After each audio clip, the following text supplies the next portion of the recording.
Totalna pustka, pustka w głowie. Siedzę nad tą kartką. Ile minut? Dobrych parę minut, nie wiem co napisać. Ale to nic. Zaraz będę wiedział.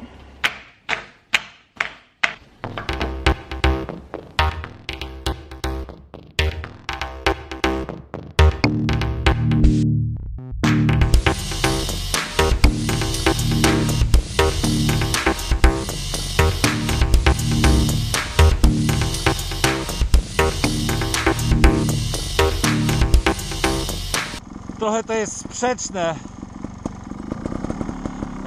no bo temat, dlaczego to enduro jest takie super, dlaczego to jest taki świetny sport, a ja teraz jadę na trialu. Ale to z prostej przyczyny chodzi o to, aby lepiej byłbym słyszalny. To może tu. No jednym z takich elementów, gdzie mnie ten sport zaczarował, oczarował, uwiódł, można odkrywać miejsca, których na co dzień nigdy by człowiek nie zobaczył. Samochód nie daje takiej wolności, rower nie daje takiej wolności, bieganie, no z tym może być problem, bo dystanse mogą być dalekie od domu. Też takiej wolności nie daje. Natomiast motocykl, enduro z pewnością tak. I tym samym możemy odkrywać miejsca w pobliżu swojego domu, których wcześniej nie znaliśmy. Miejsca bardzo, ale to bardzo urokliwie, no bo czyż tutaj nie jest ładnie i pięknie? Wjedźmy tam. Czyż tu nie jest pięknie? O każdej porze roku, zimą, latem, wiosną, jesienią nie wspomnę, jest urokliwy. I za to lubię enduro, że mogę jeździć praktycznie rzecz biorąc gdzie chcę, w jakiekolwiek miejsca, bo motocykl enduro i rider na nim da sobie spokojnie z tym radę. Jest troszkę mokro i czasami jak do kamery dostanie się tam kropla wody, ta słyszalność jest o wiele gorsza. Ale mam nadzieję, że mnie słychać, choć wydzieram się jak tylko potrafię. Dlaczego jeszcze enduro jest takie świetne? Dlaczego jest sportem, który mnie uwiódł? To adrenalina. Adrenalina na każdym kroku. Na początku oczywiście tej adrenaliny jest znacznie więcej, kiedy człowiek nie potrafi nic praktycznie rzecz biorąc na tym motocyklu robić. Później już coraz mniej, ale ona zawsze jest. Zawsze. Czy wyjadę na tą górę? Może mi się uda, a może nie wyjadę. I już emocje oddziaływują. Czy pokonam tą belkę? Nie tym razem. Najpierw jest strach, obawa, później satysfakcja, że się udało. I tak można powiedzieć za każdym razem.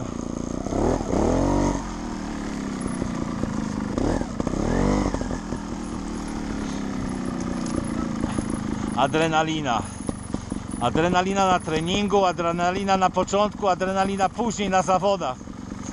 My wszyscy, moi koledzy, pytałem ich o to, jak się czują tuż przed startem.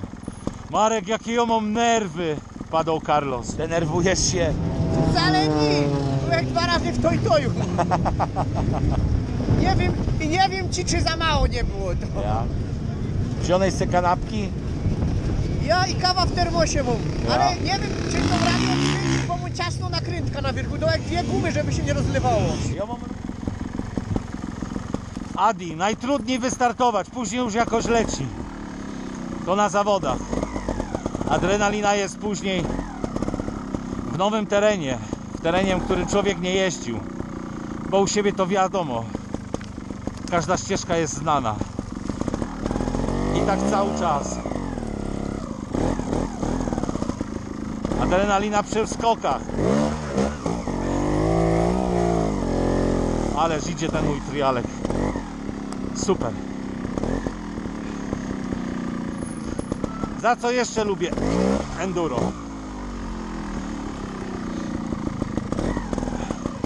No niewątpliwie nawiązywanie nowych znajomości, a właściwie przyjaźni. I to takich przyjaźni bezinteresownych. Mam tu na myśli takie przyjaźnie w terenie. Zawsze można liczyć na kolegę, który pomoże Ci bezinteresownie. Jak się zakopiesz w błocie, jak gdzieś nie wyjedziesz, jak zepsuje Ci się motocykl, a nie masz narzędzi. Za to lubię enduro. Zawsze mogę liczyć na swoich kolegów. Zawsze, naprawdę zawsze. Zdejmę plecak. Bo w środku oczywiście dron, kamera jedna, druga. Może uda mi się jakieś fajne ujęcia nagrać. Dobra, jedziemy jeszcze kawałek dalej.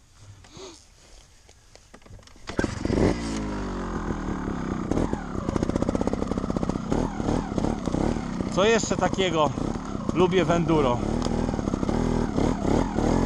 Motocykl enduro daje mi poczucie takiej radości, frajdy, wolności. Wiecie, o czym mówię?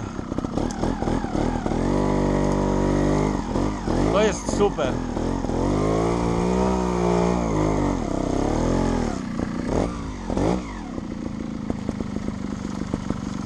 Nieskrępowanej wolności. Bo jesteś tylko ty, motocykl, no i koledzy. Możesz jechać w lewo, możesz jechać w prawo, możesz jechać gdziekolwiek. Nie ogranicza cię żadna droga, żadna trasa, nic. Możesz jechać gdzie chcesz. Tak jak ja teraz. Oczywiście no, przeszkoda jest tym ograniczeniem, ale możesz ją pokonać i znowu jedziesz dalej. I to jest świetne. To jest świetne w enduro. To jest wspaniałe.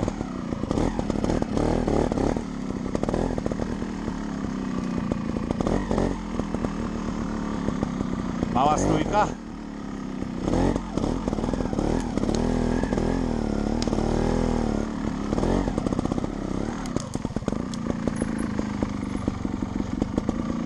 I do góry.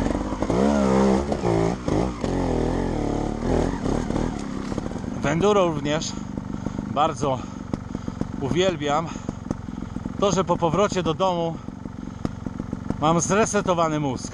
Mam czysty umysł. Czuję się, jasne, ktoś powie, że wszystkie sporty tak działają.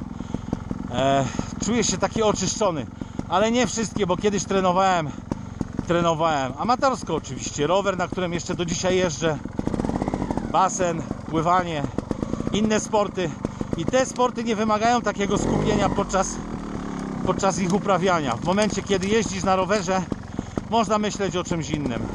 W chwili, gdy pływasz, również możesz myśleć o czymś innym. To w niczym nie przeszkadza, możesz pływać. Natomiast w enduro, uwierzcie mi, naprawdę można myśleć tylko o tym, co się dzieje w danej chwili. Człowiek nie ma podzielności uwagi. Może co najwyżej skupić się bardziej na jednym lub drugim problemie. I podczas enduro właśnie, kiedy jesteś skupiony na jeździe, to w 100% oczyszczasz umysł. Kiedy nie jesteś skupiony, 100%, za chwilę się wywrócisz, jeśli jesteś myślami gdzieś indziej. I dlatego ten sport enduro jest taki fajny, jest taki świetny, jest taki wspaniały. Nie wiem, czy tam się uda. Spróbujmy.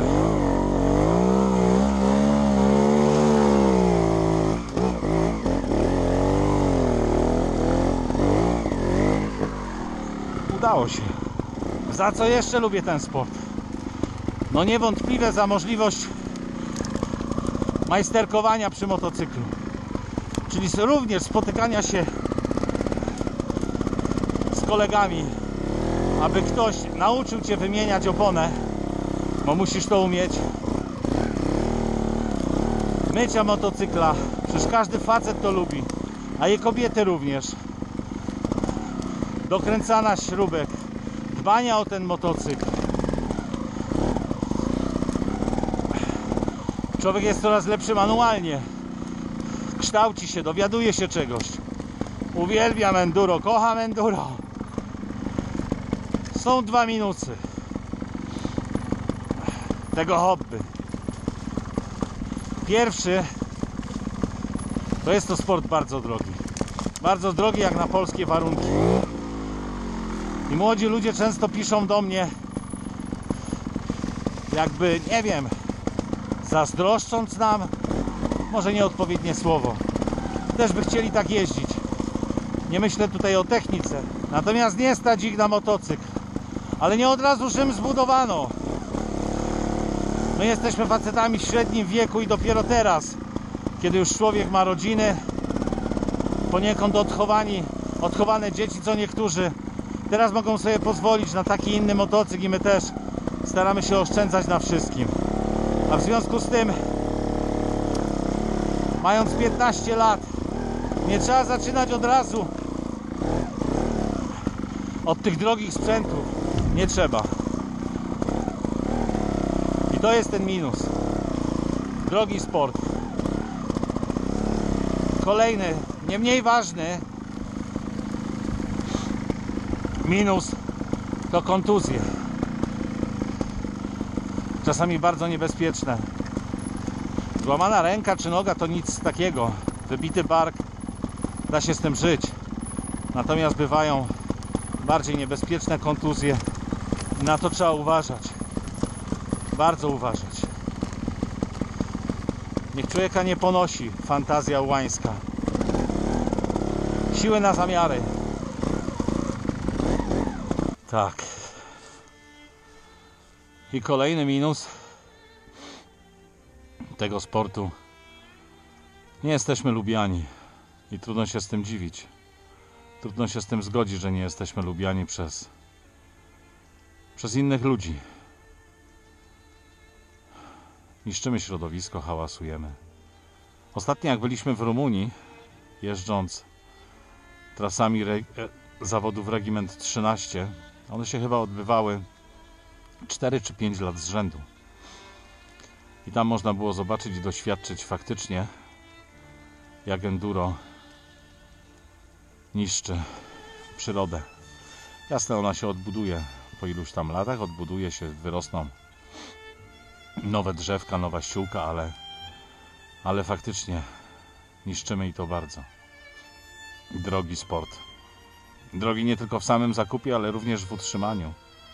Zakup to nic, ale wszystkie części, opony, których nie potrafię zrozumieć, dlaczego są tak drogie. Opona enduro tył powiedzmy 300 zł. Opona do samochodu 200 zł. Na oponie enduro pojeździsz kilkanaście motogodzin. Na oponie samochodowej kilkanaście tysięcy. Wagowo nawet tej mieszanki w oponie samochodowej jest więcej. Czyli powinna być droższa. No ale jest jak jest.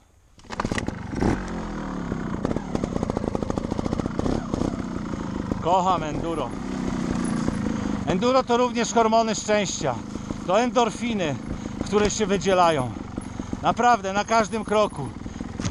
Przy pokonaniu przeszkody, zaliczeniu podjazdu, dobry wynik na zawodach.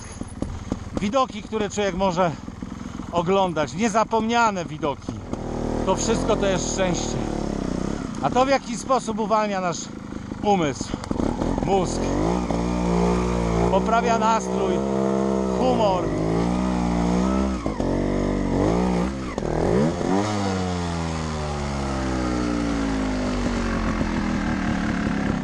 Nie udało się. Ale adrenalina się wydziela. Jak najbardziej. Endorfiny nie.